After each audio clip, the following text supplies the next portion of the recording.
A lot of times I'm asked, how do you budget your practice time? Or if you had 1 hour to practice, what would you do? If you had 1 minute to practice, what would you do? If you had 10 hours to practice? Well, if you had 1 minute, let's see, 1 minute to practice, I would do one long tone and find a reed and go to the gig. If I had an hour to practice, I'd spend 10 minutes warming up with long tones, keep bearing in mind that everything else I do once I'm warmed up will be with the intent to play with the best sound that I can play with. So anytime you're playing, it's really long tones after all. I'd move directly from that to a page of melodic ideas or concepts. Let's call them a vocabulary list of things you adore. And I would jump right in there and start playing. If you have 24 ideas on the page, 20 of them through 12 keys quickly, transposing through 12 keys by various intervals,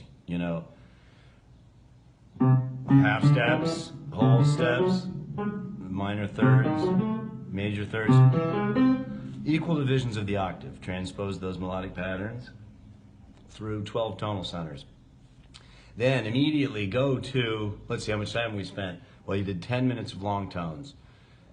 You do this, that's probably going to take up 20 minutes. You're already at half an hour. You got a half an hour left. Do nothing else from this point on besides think about music that you're working on. And I'm not talking about your original compositions. You'll save that for later. I'm talking about jazz standards, American Popular Songbook, the tunes that you hear jazz musicians playing on recordings, or if you go to jam sessions and it seems that people are favoring this tune or that tune, well, you should probably focus your attention on those tunes because it's likely that you will have to play them. And if you hear a tune that they play that you don't know, you should learn it. So this last half hour, I'd maybe work on a tune you're learning. Your goal is 1 tune a week. If you do that every week, for a year, you got 52, and in 4 years, you know 208 tunes, and that's a lot.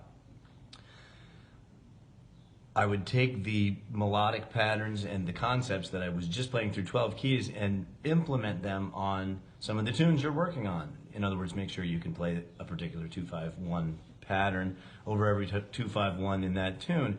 Or if it's a dominant seventh diminished pattern,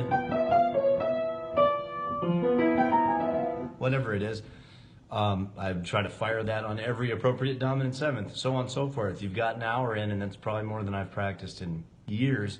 I'm not proud of it. But if you focus and do things the right way and with intent, you can get quite a lot done. Another thing I would suggest is this. If you tend to grab your instrument and start playing a particular pattern or, just a little noodling idea that you like to warm up with, stop doing that.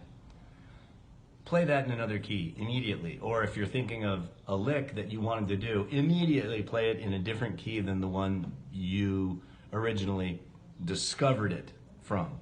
In other words, if Coltrane plays a lick and he's playing it over D minor and you learned it, do not play it in D minor. Immediately play it in C sharp minor.